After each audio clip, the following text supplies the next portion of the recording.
बिस्मिल्लाहिर्रहमानिर्रहीम। अस्सलाम वालेकुम नाज़रीन, आप यूट्यूब चैनल देख रहे हैं। मैं इमरान खान हूं। सबसे पहले तो डोनाल्ड ट्रंप पाकिस्तान आएगा। डोनाल्ड ट्रंप ने अपने मुंह से कहा कि वो पाकिस्तान आएगा, लेकिन उस सूरत में जब पाकिस्तान में कोई डील हो रही होगी ईरान के साथ। मैंने आपसे पहले अर्ज किया था और बार बार कहा था कि डोनाल्ड ट्रंप जंगबंदी का क्रेडिट किसी को नहीं देगा, हत्ता कि अपने नायब सदर तक को नहीं देगा।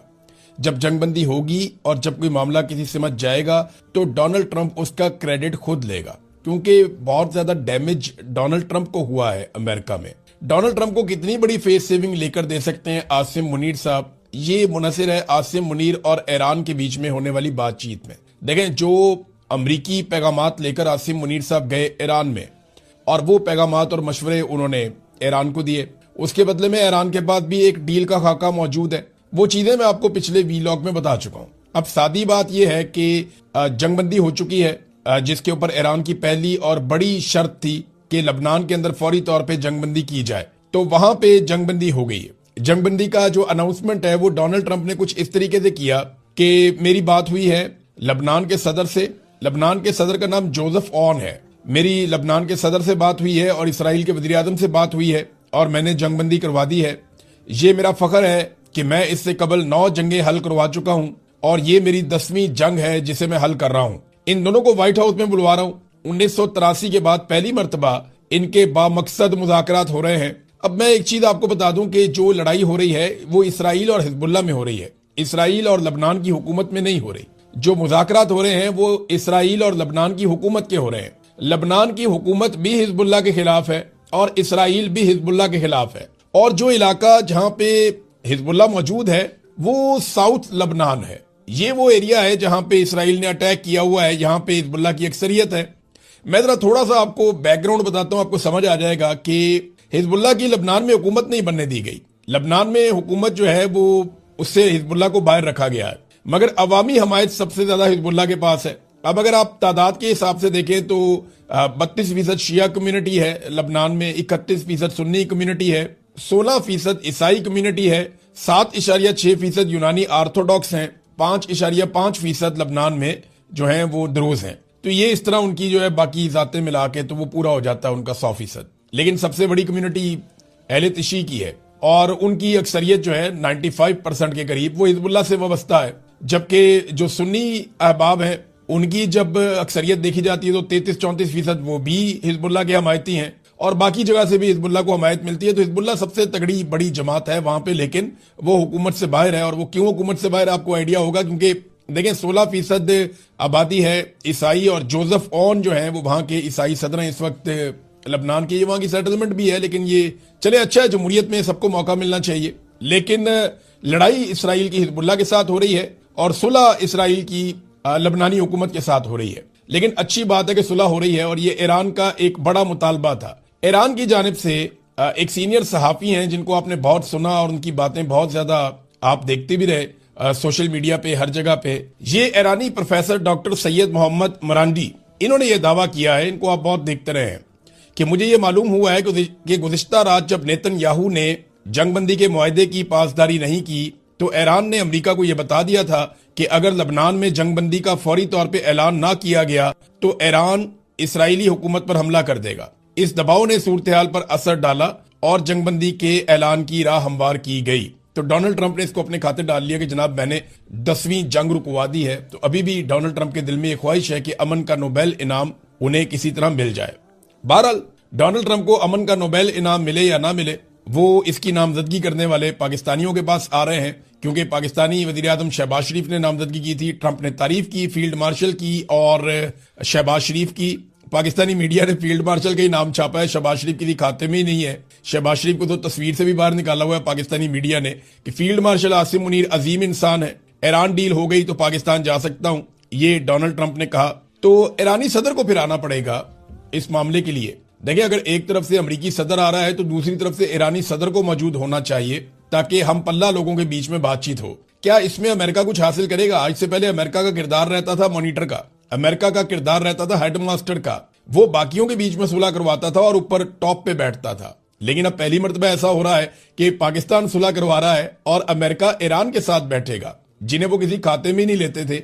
ये मुज़ाकरात हो भी जाते हैं, डोनाल्ड ट्रंप आ जाता है, उसे कुछ फेस सेविंग मिल भी जाती है, तो अमेरिका के अंदर मीडिया जितना आजाद है वो डोनाल्ड ट्रंप को और उसके नैरेटिव को उड़ा कर रख देगा। ये मैं जानता हूं ना, और आप भी जानते हैं, और आप होता हुआ देखेंगे भी कि अमेरिकन मीडिया कितना आजाद है और वो डोनाल्ड ट्रंप की क्या गत बनाएगा जब डोनाल्ड ट्रंप पाकिस्तान से होकर वापस जाएगा और ईरान के साथ मुज़ाकरात कामयाब करके वापस जाएगा। बहरहाल इसराइली वज़ीर आज़म का क्या बनेगा, वो भी लड़ाई का एक फरीक है, लेकिन वो तो पाकिस्तान नहीं आ सकता क्योंकि पाकिस्तान उसको तस्लीम ही नहीं करता, और ईरानी सदर या उनकी हुकूमत तो किसी सूरत भी इसराइल के साथ हाथ नहीं मिलाएंगे, उनके साथ नहीं बैठेंगे, उनके साथ बात नहीं करेंगे। तो यहां पे डोनाल्ड ट्रंप को ही आना पड़ेगा, कुछ फेस सेविंग डोनाल्ड ट्रंप लेने की कोशिश करेगा, कुछ तस्वीर कुछ वीडियोस बनाई जाएंगी। तो अगर ट्रॉफी उठाने डोनाल्ड ट्रंप पाकिस्तान आया भी ना, तो मुझे ऐसा लगता है कि सूरत को देखते हुए डोनाल्ड ट्रंप जो है वो एक एंट्री डाल के निकल जाएगा, मुझे ऐसा लगता है, और फिर पाकिस्तानी ढोल पीटते रहेंगे, ये कहेंगे जनाब हम डोनाल्ड ट्रंप को लेकर आए, हमने कमाल कर दिया, ये हो गया वो हो गया, ये सारा कुछ होगा। पाकिस्तान के हालात इससे बदल जाएंगे, ये सवाल ही पैदा नहीं होता।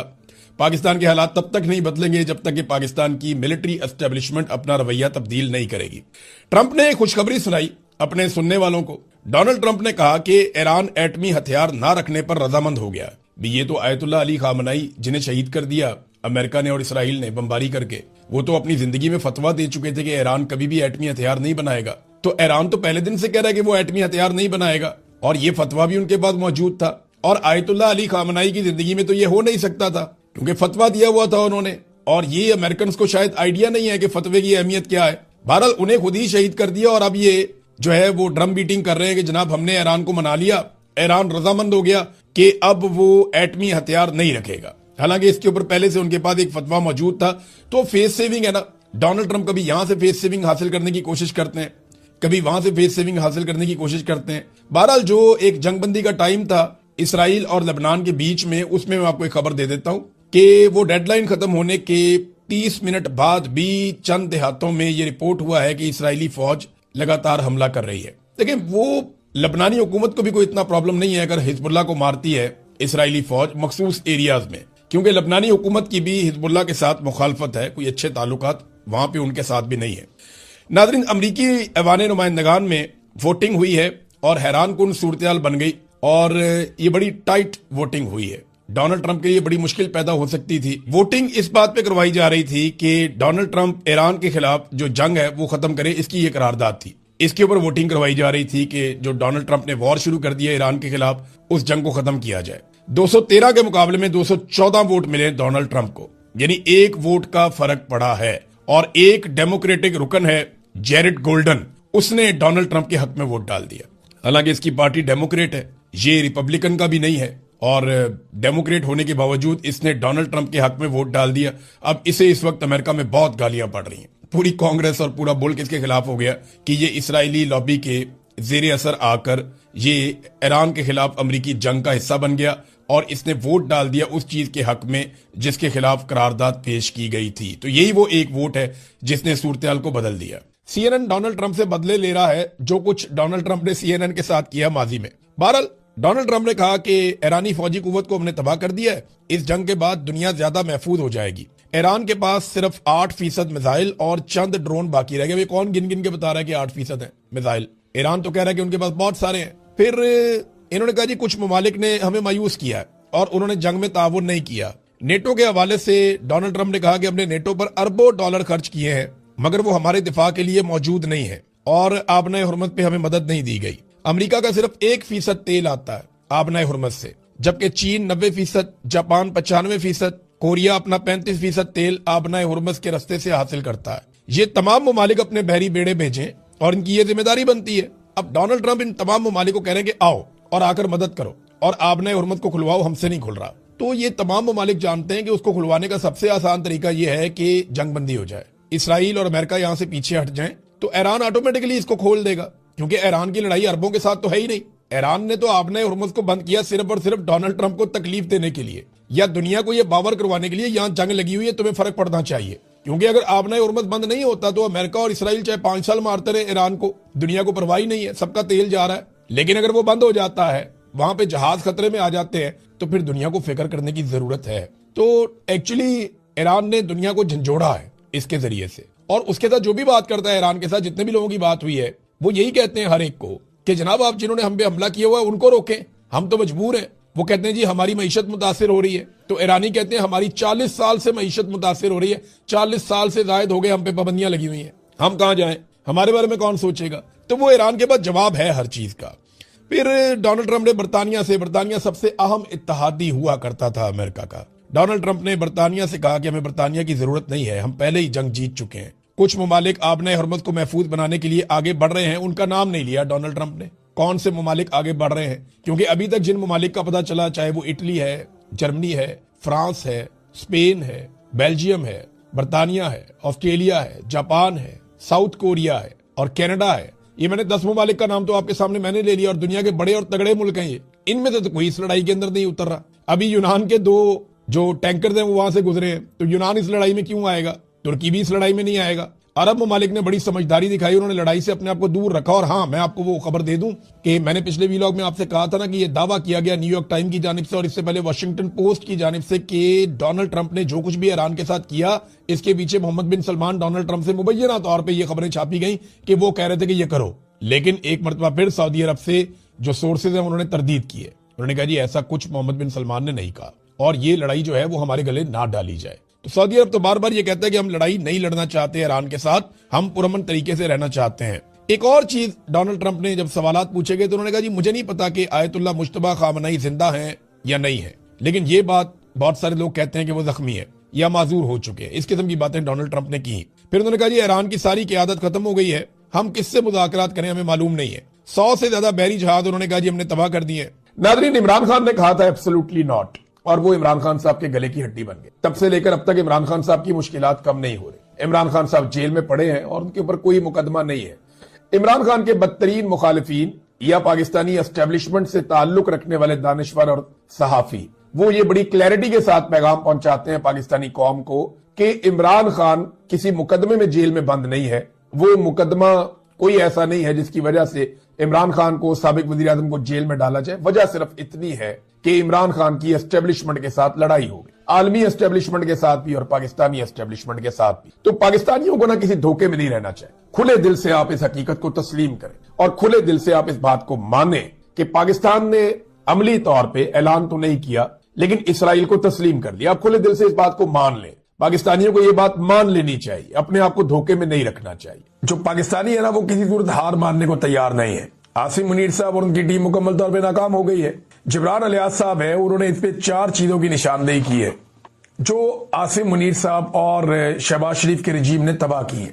नंबर 1, 58% डिक्लाइन हुआ है परचेजिंग पावर में। नंबर 2, 45% पाकिस्तानी गुर्बत की लकीर से नीचे चले गए। अनएम्प्लॉयमेंट, जो पाकिस्तान के अंदर एक बेरोजगारी है, वो 21 साल की बदतरीन उसके अंदर इजाफा हुआ है। यानी पिछले 21 साल में इतनी ज्यादा जो बेरोजगारी है वो कभी नहीं थी जितनी बेरोजगारी अब हो गई है पाकिस्तान में। तो ये 4 बड़ी बड़ी चीजें जो तबाही फेरी गई। इमरान खान ने हमें अदलिया की आजादी के लिए पुरअमन एहतजाज करने का कहा था। हम तो आपकी आजादी के लिए पुरअमन एहतजाज कर रहे हैं, आप हमें जेलों में डाल रहे हैं। तो इस पे जज साहब ने अलीमा खानम से जाते हुए कहा कि आप दुआ करें कि हम आजाद हो जाएं। दुआओं से तो आजादी नहीं मिलती। अल्लामा इकबाल ने कहा था कि खुदा ने आज तक उस कौम की हालत नहीं बदली, ना हो जिसको ख्याल खुद अपनी हालत बदलने का। अदलिया को ये जंजीरें खुद तोड़नी पड़ेंगी, वकला को, जजेस को मिलकर जंजीरें तोड़नी पड़ेंगी जो पाकिस्तान की एस्टेब्लिशमेंट ने उन्हें पहना दी है। उन्हें जकड़ लिया गया है, उन्हें खुद छूटना पड़ेगा। पाकिस्तान के लोग उनके लिए खड़े हो सकते हैं, पॉलिटिकल पार्टीज खड़ी हो सकती हैं, लेकिन खुद ही करना पड़ेगा। हालात यहां तक पहुंच गए हैं कि अलीमा खानम बता रही है कि रात को जो एहतजाज हो रहा था, अडियाला के बाद जब धरना था, बाद में टॉर्चर किया गया, लोगों को वहां से हटाया गया और गिरफ्तार भी किया गया। तो जाहिद जहूर नामी एक SHO के बारे में वो बताती हैं कि उन्होंने 3 खवातीन को वहां से उठाया और अभी तक उन खवातीन के बारे में कुछ मालूम नहीं है कि वो कहां गई। फिर उन्होंने बताया कि ये गाड़ियां भी उठाकर ले जाते हैं, कोई 8 से ज्यादा गाड़ियां इन्होंने उठाई। बड़ी गाड़ी को छोड़ने के लिए पुलिस को 10 लाख रुपए रिश्वत ले लेती है, छोटी गाड़ी को छोड़ने के लिए पुलिस को 5 लाख रुपए रिश्वत ले लेती है। और ये बातें अलीमा खानम बता रही है। यानी ये हालात हैं लॉ एंड ऑर्डर के, और ये अदालतों की कमजोरी है। अदालती अहकामात के बावजूद वो मुलाकात करने के लिए जाते हैं, मुलाकात होती नहीं है। इमरान खान को डाला हुआ कैद तन्हाई में। अब लगभग इमरान खान साहब को तकरीबन 1.5 माह से ज्यादा तो ये हो गया कि आखिरी मुलाकात हुई। 1 माह उससे पहले वाला भी है, वो भी मुलाकात नहीं हो। लगभग तकरीबन कुछ 2.5 महीने होने वाले हैं या 2.5 महीने से ऊपर हो गया कि इमरान खान साहब कहते तन्हाई में और उन्हें मुलाकातें नहीं करने दी जा रही, उनका बयानिया बाहर नहीं आ रहा, और ये सारा कुछ पाकिस्तान की मिलिट्री एस्टेब्लिशमेंट कर रही है और इनको नॉर्मलाइज करने की कोशिश की जा रही है। दूसरी जानिब स्ट्रीट मूवमेंट की जो मोबिलाइजेशन है वो तेज होना शुरू हो गई है।